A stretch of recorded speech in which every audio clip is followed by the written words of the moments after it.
this 24/7, you get like this episode just building up the fight. Like this fight to me is like bigger than the first one. Because to Oh me, yeah, the first one had that vibe where, okay, this is pound for pound. You got the best guy moving up to fight the top guy in this division. But I guess because that last fight left so many questions, right. So much and stuff. so much Yeah, tension. Because when yeah, they first went in the first fight, you didn't really get that animosity between them. But now it's kind of like, man, they really don't like each other. yeah, And yeah. like I feel like it's more emotional on Kovalev's side than it is Ward's side. It It's is like, well, like in that 24/7 they were saying, they was like, well, Kovalev feels like Ward is arrogant, which I can't see, but he said he feels like Andre Ward is trying to act like he won that fight, and you know what I'm saying. Now that he did win it, like he kind of knew that he had that fight,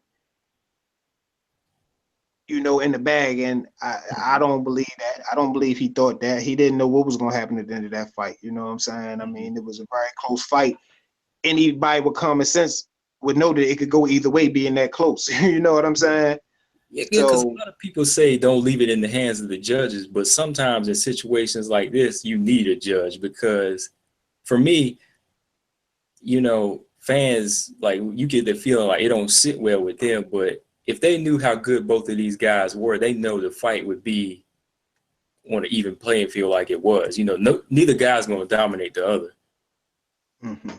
It kind of goes back to like whenever Roy Jones he moved down to fight Tarver again. Yeah, Like Tarver was as good as he said he was going to be, and Roy's as good as he said he's going to be. It's going to be an even fight, until somebody's able to capitalize on what they could do or take advantage of the other guy, take advantage of his fatigue, because that's what Ward and Kovalev did. Like it was Kovalev doing what he could do first, but when he gassed out, which he admitted in round and, five, he said he gassed out. Ward could do what he wanted to a certain extent. and that was a powerful statement for him to make right there, because, like you said, 1 minute you saying you definitely won, but how do you win if you ain't have nothing at the fight? You can say that out your mouth. If Yeah, the fans were saying that, that's one thing, but the fighter said at the five, I ain't have. If you didn't have nothing after round five against a fighter of Andre Ward's caliber, then you need to be open to possibly you lost that fight. You know what I'm saying? I mean, right. saying that out his mouth. Now, it was a very close fight. It could have went either way to me, and I still can't say either way. Either way, it was that close. You know what I'm saying? Now, this fight, they got they got to make it clean Yeah. cut. You know what I'm saying? See, for me, like, and for you, I'm sure, like, you've seen those fights, like Sugar Ray Leonard versus Hagler. Like I said, Roy Jones versus Tarver, their first fight. Those to me, they can sit well with me. It's like not uncomfortable. Like most people that just want to hate on Ward, or something like that. It really bugs them. Even like it seems like it's really bugging like the media too, like who really won. But if you know boxing and you know what judges are going to look for, sometimes you already know that Ward he won it. Or Mm-hmm. if they pick Kovalev, he won it in their eyes. It's Right. all what those three judges are looking for. So you got to do what you got to do when you get in there to win. And Absolutely. Ward did that. He felt he did what he had to do to impress those judges. But like he said too, he said it was close though. It was really close. He admitted himself it was close. And sir, Kovalev, he said three things to me that make me feel doubtful because at the beginning of the 24/7, he was talking about how, oh yeah, this was easy. I was, dominating them. And then after that, he was like, in round five, I had nothing. I Exactly. gassed out. And then number two, his manager said, Kovalev came to him and said, do you think I won? And Absolutely. his manager was like, yeah, of course you won. But he didn't feel he won. And He then the his third manager thing, was confident. Yeah, he wasn't. He was yeah, questioning yeah, it. yeah, of And course your manager's going to be confident, you know. right. But you the guy in the ring and you feel you didn't win, so Yeah. that And you then feel some kind of way. and don't forget, and the I overtrain. You know what I'm saying? Overtrained. You know, Yeah. why are you throwing that out there?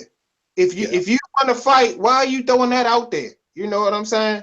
Right. Because like he said, Andre Ward ain't made one excuse. Mm-mm. He ain't one excuse, dude. You know, only person making excuses is Kovalev. You know, and that's just another sign of you know you're not confident in what you're saying. You know, you're Yeah. not. And that third thing he said too was like, okay, Ward's on the inside. He's like, he's hitting me with that uppercut. He was like, it didn't even hurt, so I didn't block it. I didn't block those punches. Whether or not your punches hurt, those are scoring punches, right? But how crazy you saying, man? That's what I'm saying, dude. Yeah, he said it himself. He was like, "Oh, he hit me with an uppercut. Oh, it didn't hurt, so I didn't block it." Okay, so Okay. let him keep hitting you with them girly punches, and let the judges keep scoring that. It don't matter if it hurt or not. You Yeah, a it's fight. about landing punches, but and that's what I'm saying. Like, I mean, what are you saying, Cole? I don't know. It's just like he's so mad that he's not even thinking clear, dude. You know what I'm saying? Warden got in his head so bad that he's not thinking clear. Like you say, I mean, even if the punch is not hurting, you still don't need to be taking a full-on uppercut from a 175-pound man. I'm sorry. You know what I'm saying? For no Right. reason. Yeah, whether you take it or not, it's not about take. It's about hitting and not get hit. Yeah. I mean, it's just so. I mean, he's the only one making all these, statements. Ward is saying that, yeah, man, yeah, I went back to the drawing board. I got to do more. I have to do this. Ward not coming in there like arrogant to me saying, "Oh, I know this, I know that," and even still, it might be a tad bit of that. He already know what to deal with now. He know the power now. Yeah, This ain't like the first time. Everything was a question mark. To them, to each other, but now they both know what they expect. So I definitely see Ward being a little more relaxed and comfortable in this one, at least. You know what I mean? Last one, I mean, he was in there fighting for his life, man. You know what I'm saying? he was, He was man. in He there fighting for was. Yeah, for real. Like first half of the fight, it was like he was like, damn, what am I getting myself into? And then he got comfortable, but I know he don't want to be that. Like he said, he don't want to be that way his fight because I could see it in his eyes. You his know. man. I didn't even like seeing that type of body language from Andre Ward. I know I didn't. I'm like, what in the world? It's just we wasn't Hmm. used to it. You know what I mean?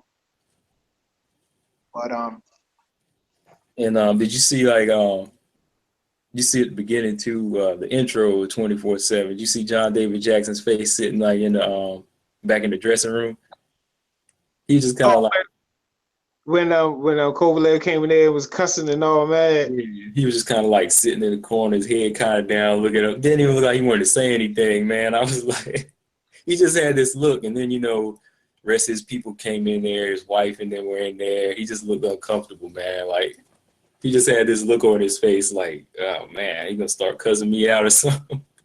Yeah, I mean, yeah, yeah. I mean, I got to go back and check that out. I ain't peeped that in, but he had. Well, I mean, if you felt like that, I'm leaving. I ain't sitting in there to fight over. I ain't got to train you no more. I ain't sitting in the locker room waiting for you to. I mean, yeah, because like he looks like he ain't comfortable with you know Kovalev. I don't know for how long now, but it just seems the more and more he worked with him, Kovalev get a little bit more comfortable, like what he wants to say to him, you Oh know? yeah. Oh yeah. Imagine him behind, the scenes, his own personal space with John David Jackson and seeing him a few times. I'm sure he just saying some stuff that, and it did rubbed him the wrong way. And then Mhm. Kovalev bringing in, other his Russian people. And ain't nothing wrong with that, but I'm just saying. I mean, you somewhere you the only brother around. I mean, you know what I'm saying? And Right, people speaking right, another language, right. you don't know what's going on. John David Jackson said I couldn't talk to him. I couldn't communicate with him. I was like, wow. Hmm. Yeah, for me, like, yeah, when I see stuff like that, it's not like, okay, just try to start some, drama for me. I was like, I just see what I see, and Kovalev, Yeah, I he mean portrays himself like that's he wants to be seen. So, and I mean, and think about it, dude. I mean, it's two different shows. I was 24/7, and it's that other HBO show where John David Jackson is saying, the previous show before that, yeah. yeah, he brought another guy in there. I could not talk to him. I wish he had to explain what he meant by I couldn't talk to him because I didn't understand that, but that's what came out of his mouth. I could not talk to Kovalev doing X, Y, and Z round. He had this guy who was coming in there talking to him, and he was speaking in Russian where I didn't even know what they were saying, so I couldn't say anything. Yeah. So I mean that right there, going through that for 12 rounds, and then your guy loses. I can imagine there's a lot of tension in the air and people, all types of emotions. You know what I mean? I mean, imagine how John David Jackson felt. Like he said, I had a plan. Mm-hmm. John David Jackson, I had a plan. Mm-hmm. Implement it if I couldn't talk to the man, no.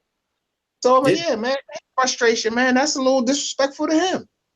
Yeah, But because what it was is that Kovalev said, John David Jackson, okay, you talk for this amount of time, and then that coach takes over. But if you go back, like I said, look at that fight, like after round one, after round two, John David Jackson was talking, and Kovalev just kind of like waved his glove and kind of waved back to the guy behind him and was like basically saying, hey, be quiet, let this guy talk, yeah, but what type of system is that though, Ant? What type of system That's is not a good halfway through system. the fight you switch a trainer up? I mean, what is that? Who does Yeah. that? What if you're getting your behind kicked and you switch up trainers, or what if you're doing good in the second half, this guy gets your butt kicked. Like Yeah, it seems like I their mean, whole organization was it was just disorganized, and they had to try to find somebody to blame now, like, and my whole thing too is like, okay, you the baddest guy in the division, you knocking guys out. Why all of a sudden you gonna change your regimen for this one fight? Like John David Jackson said, he was overtraining, like he said, but he said he was in there running for running like 14 miles a day. Who does that? Everybody knows in boxing, most guys know this ain't like a marathon. It's just 36 minutes. It's 12 rounds. So even in training, most guys I know, they run maybe 4 miles, 6 miles at like a certain amount of, sometimes they run 40 minutes, but he was running 14 miles. Why are you trying to change up to fight Andre Ward all of a sudden? yeah. This the I smaller mean, guy moving up. You shouldn't have to change anything. This is your division. exactly. You don't fix what ain't broken. Do you really And I think mean, you overtrain? you doing all that extra crazy stuff, I mean, that shows you kind of worried. You know what I'm saying? I mean, I don't think Andre Ward did no extra stuff. He worked on things that he needed to work on. He did what he was supposed to do, but I Mm-hmm. don't think he did nothing extra. You know what I'm saying? All I've heard from Ward's side recently was that he he just said he had a good camp, but this camp was better because he was doing like he used to do, like his older stuff. But he didn't say he didn't have no excuse like he was doing a bunch of extra stuff before. He said it was just like any other camp. Yeah. And I So mean, and another thing too, and people still gotta factor in. I mean, it don't matter the man signed the contract or whatever is. Andre Ward is a smaller guy. He's coming up from 160 to 175. What he had 2, 3 fights at 175. To he had go in two. there with a big Mhm. crusher, the champion. I mean, that ain't easy to do, man. It's not easy to do. No, it ain't. It's not. And for a lot of people, it just seems like since the fight didn't go the way they wanted to go, they kind of want to discredit you now. Discredit you for how you won. And again, to me, like however you won the fight, it don't discredit the position because the people said, it was, this fight was called pound for pound. So that's the status you earned, however you won, right? Right. But that's how bad he's in Kovalev's head, though. I think, and that Mm-hmm. everything Andre Ward does, Kovalev takes it as a shot to him. And Andre Ward, what is he doing that he wasn't always doing? And for people to say he's being arrogant, Andre Ward is really being the same guy he's always been to me. He not. arrogant or being, like, oh, I knew I won that fight. I had him hurt and this. He like, man, he can say what he want to say, but he felt the shots. Yeah, yeah, I mean, that's just a fact. yeah. He's not the guy walking around on Twitter like making, remarks, calling Kovalev this and that. Kovalev the one reaching out, marking him. Right. I mean, if you felt you won the fight, just say that. Just be like, oh man, I felt I was robbed. I'm gonna come back and get it. But he just be saying like he just be talking out of the side of his neck with a lot of stuff instead of just preparing for the fight. And that's what I'm saying. And I think that's what's going to be his downfall. Mm-hmm. To keep talking about it, keep grinding in the hole, keep, like I said, it was what it was. Okay, yeah, he got me. He, you got me in the first fight. All right, thanks for the rematch. We're gonna see who the best man is. I mean, it's simple as that. Yeah. Because like I said, like I feel like Ward is still a better boxer, but it come down to power, man. Kovalev has good enough boxing skill and just crazy power, so that kind of evens anything Ward has out. So Ward has to think all night, He do. He got to be on his toes. But the thing about it is, he knows it's a tall task to get hand. And Ward do. He know firsthand. Mm-hmm. I don't think by no means is he like being cocky in this fight or underestimating this guy, because he know, and this guy is coming with a lot of angst behind him. Kovalev mad, so he coming in there with bad intentions, and that anything can happen with somebody, a raging bull coming at you. You know what I'm saying? So this ain't nothing to play around with. Mm-hmm. You know what I mean? So but honestly, to me, and it's still another, for me,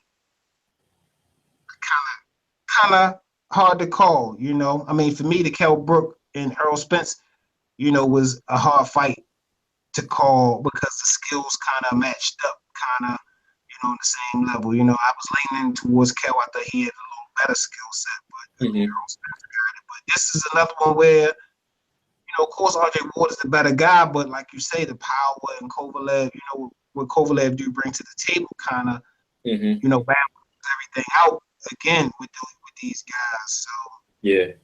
Well, that's pretty much all we got on the Ward Kovalev 24/7. But I guess that's going to be a wrap. My name is Anthony. And this is P. And we'll probably be back later this weekend with the Ward Kovalev to break down our prediction. Peace.